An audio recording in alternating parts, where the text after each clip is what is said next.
রাসূল সাল্লাল্লাহু আলাইহি সাল্লাম যখন বললেন মুহররমের 10 তারিখে সিয়াম থাকবো, সাহাবীরা থাকো, তখন সাহাবীগণ বললেন, কেন? এই দিন তো ইহুদিদের বড় দিন, আপনি তো তাদের বিরোধিতা করতে বলছেন, আমরা কেন থাকবো? তখন আল্লাহ রাসূল বলছেন, শোনো, লাইন বাকাইতুলা কাবিল্লাহ সুমানা তাসিয়া, সামনে বছর যদি আমি বেঁচে থাকি তাহলে 9 তারিখও সিয়াম থাকবো। 9 তারিখ হবে বিরোধিতা, 10 তারিখ হবে শুকরিয়া। তাহলে মুহররমের কয়টা সিয়াম হলো? 2টা। একটা কি? বিরোধিতা, কাদের? ইহুদি খ্রিস্টানদের। আর একটা হলো শুকরিয়া। এই হলো মুহররমের সিয়াম। আল্লাহ রাসূল বলছেন, সিয়াম ইয়ামে আশুরা আহতাসিবু আলাল্লাহি আইয়ুকাফিরা সানাতাল্লাতি কাবলাহু। কেউ যদি মুহররমের 2টা সিয়াম থাকে, বিগত 1 বছরের পাপ ক্ষমা হবে। রাসূল সাল্লাল্লাহু আলাইহি সাল্লাম বলেন, সিয়াম ইয়ামে আরাফা আহতাসিবু আলাল্লাহি আইয়ুকাফিরা সানাতাল্লাতি কাবলাহু ওয়া সানাতাল্লাতি বাদাহু। কেউ যদি আরাফার একদিন সিয়াম থাকে তাহলে বিগত 1 বছর এবং সামনে 1 বছর, 2 বছরের পাপ ক্ষমা। কিন্তু অবাক ইবাদত, সামনে বছর কি করব না করব সব ক্ষমা। 1 বছর বেঁচে থাকলে কত পাপ হবে সেগুলো সব ক্ষমার মধ্যে চলে গেল। একটাই সিয়াম, সেটা কি? আরাফার একদিন। বুখারী মুসলিমের একটা হাদিস আছে যে যুলহিজ্জার প্রথম 10 দিনের ইবাদত দুনিয়ার সব ইবাদতের চেয়ে উত্তম।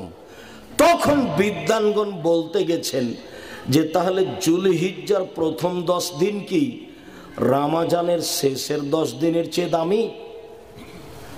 তখন বলেছেন, হ্যাঁ, রমজানের শেষের 10 দিনের চেয়ে যুলহিজ্জার প্রথম 10 দিন বেশি দামি। কিভাবে? রমজান তো রমজান হিসাবে ফরজ, আর শেষের 10 দিন ভালো হলো লাইলাতুল কাদরের কারণে, তাই ওটা হলো দামি। ওতে মাত্র আছে একটা জিনিস, সেটা হলো লাইলাতুল কাদর। আর যুলহিজ্জার প্রথম, তুমি এইভাবে ফেরাউনকে ডুবিয়ে দিলে, আর তুমি এইভাবে আমাকে বাঁচিয়ে দিলে, আমি তোমার কি শুকরিয়া আদায় করি। যাক, আজকের দিনে সিয়াম থাকলাম।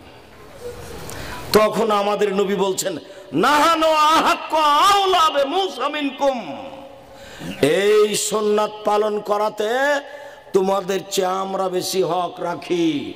আমরাও আল্লাহর শুকরিয়া আদায় করতে এই দিনে সিয়াম থাকবো। নিজে সিয়াম থাকলেন, সঙ্গী সাথীকে সিয়াম থাকতে বললেন। যেমন বলেছেন সঙ্গী সাথীকে সিয়াম থাকতে, তেমন বলছেন কেন? আমরা কেন সিয়াম থাকবো? আপনি তো তাদের বিরোধিতা করতে বলছেন, আপনি তো আফসোস করে বলেছেন, পৃথিবীর মানুষ শুনে রেখো, আমার উম্মত ইহুদি খ্রিস্টানদের সাথে মিশে যাবে, এমন ভাবে মিশবে চাল চলনে, কৃষ্টি কালচারের নিয়ম নীতিতে, ডান হাতের বিঘত যেমন বাম হাতের সমান, এইটা যেমন সমান সমান, কৃষ্টি কালচারের চাল চলনে পোশাক পাতিতে আমার উম্মত তাদের সাথে মিশে যাবে সমান সমান। যেটা আব্দুল্লাহ এক পর্যায়ে বলছিল, আবার বলছেন, ডান পায়ের জুতা যেমন বাম পায়ের সমান, বাম পায়ের জুতা যেমন ডান পায়ের সমান, এই দুটা যেমন সমান সমান, আমার উম্মত পোশাক পাতিতে, কৃষ্টি কালচারে, চাল চলনে, নীতিগতিতে মিশে যাবে তাদের সাথে সমান সমান। ভাষাগতভাবে কঠিনভাবে বলতে লাগলেন। বলতে বলতে বলছেন, শোনো, ইহুদি খ্রিস্টান যদি মায়ের সাথে জেনা করে থাকে, আমার উম্মত তাদের সাথে মিল দিতে গিয়ে মায়ের সাথে জেনা করবে। এটা কি সাধারণ কথা হলো? আপনি দেখেন, এক পর্যায়ে আব্দুল্লাহ বলছিল, ওদের নীতিতে আমরা কেন? আমার ছেলের মাথার চুলটা ছাটা আছে, দেখেন ওপরে আছে, চাচা আছে চতুর্দিক, ওটা তো খেলোয়াড়ের নীতি ওদের, তা আপনার কেন এরকম?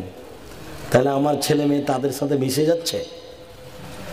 আপনার ছেলের গেঞ্জিটা গায়ে কেন? যাতে 47 লেখা আছে, 10 লেখা আছে। দেখতে দেখতে আমার সলাৎ শেষ হয়ে যাচ্ছে, এই গেঞ্জি আপনার ছেলের গায়ে কেন? আপনি মনে কষ্ট নিয়েন না, ওই গেঞ্জিটা যদি আমার কাছে আসে তো আমি হাত দিয়ে ধরবো না, ওতে আগে থুতু দিব, তারপরে পা দিয়ে ড্রেনে ফেলে দেব, যেটা আপনার গায়ে, আপনার ছেলের গায়ে আছে। দেখবেন আপনার মেয়ের নখ বড় আছে, নখে নেইল পালিশ আছে, কেন? আপনার মেয়ের নখে মেহেদি থাকবে, হাতেও থাকবে, পায়েও থাকবে। ইহুদি খ্রিস্টানদের পতিতালয়ের মেয়েদের বৈশিষ্ট্য হলো নখে নেইল পালিশ দেওয়া, নখ বড় রাখা। ইহুদি খ্রিস্টানদের পতিতালয়ের মেয়েদের বৈশিষ্ট্য হচ্ছে নখে নেইল পালিশ দেওয়া, নখ বড় রাখা। তা আপনার মেয়ের কেন এমন? তাহলে কি আসলে আপনার স্ত্রী ওর মা নয়, ওর খালা? জি না, ওর মা। এ কথাই ঠিক। এ হলো হস্তিনী মা, শয়তান মা। এই মা দিয়ে আপনি জাতির কি উপকার করবেন? এত ভুল ত্রুটি সব জায়গাতে থাকলে হবে? বিদ্যা এত ত্রুটি থাকলে হবে? শিষ্টাচার, ন্যায়পরায়ণতা তো গেছেই, ওখানে তো আজকে বুঝতে পেরেছি সবাই গেছে। সালাত আদায় করলাম, সিয়াম পালন করলাম, হজ করলাম, সব কিছুই করলাম, কিন্তু ছোট্ট একটা দায়িত্ব নিয়ে দেখলাম যে ন্যায়পরায়ণ নই, তাহলে তো সব গেল। সম্মানিত দ্বীনি ভাই বোন, যেটা আমি বলছিলাম, রাসূল সাল্লাল্লাহু আলাইহি সাল্লাম যখন বললেন মুহররমের 10 তারিখে সিয়াম থাকবো, সাহাবীরা থাকো, তখন সাহাবীগণ বললেন, কেন? এই দিন তো ইহুদিদের বড় দিন, আপনি তো তাদের বিরোধিতা করতে বলছেন, আমরা কেন থাকবো? তখন আল্লাহ রাসূল বলছেন, শোনো, লাইন বাকাইতু লা কাবিল্লাহ সুমানা তাসিয়া, সামনে বছর যদি আমি বেঁচে থাকি তাহলে 9 তারিখও সিয়াম থাকবো। 9 তারিখ হবে বিরোধিতা, 10 তারিখ হবে শুকরিয়া। তাহলে মুহররমের কয়টা সিয়াম হলো? 2টা। একটা কি? বিরোধিতা, কাদের? ইহুদি খ্রিস্টানদের। আর একটা হলো শুকরিয়া। এই হলো মুহররমের সিয়াম।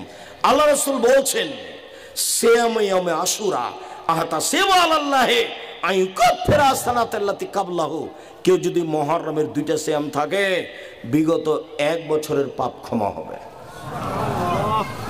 রাসূল সাল্লাল্লাহু আলাইহি সাল্লাম বলেন, সিয়াম ইয়ামে আরাফা আহাতা সিওয়া আলাল্লাহি আইয়ুকাফিরা সানাতাল্লাতি কাবলাহু ওয়া সানাতাল্লাতি বাদাহু। কেউ যদি আরাফার একদিন সিয়াম থাকে তাহলে বিগত 1 বছর এবং সামনে 1 বছর, 2 বছরের পাপ ক্ষমা। কিন্তু অবাক ইবাদত, সামনে বছর কি করব না করব সব ক্ষমা। 1 বছর বেঁচে থাকলে কত পাপ হবে সেগুলো সব ক্ষমার মধ্যে চলে গেল। একটাই সিয়াম, সেটা কি? আরাফার একদিন। বুখারী মুসলিমের একটা হাদিস আছে যে যুলহিজ্জার প্রথম 10 দিনের ইবাদত দুনিয়ার সব ইবাদতের চেয়ে উত্তম। তখন বিদ্বানগণ বলতে গেছেন যে তাহলে যুলহিজ্জার প্রথম 10 দিন কি রমজানের শেষের 10 দিনের চেয়ে দামি? তখন বলেছেন, হ্যাঁ, রমজানের শেষের 10 দিনের চেয়ে যুলহিজ্জার প্রথম 10 দিন বেশি দামি।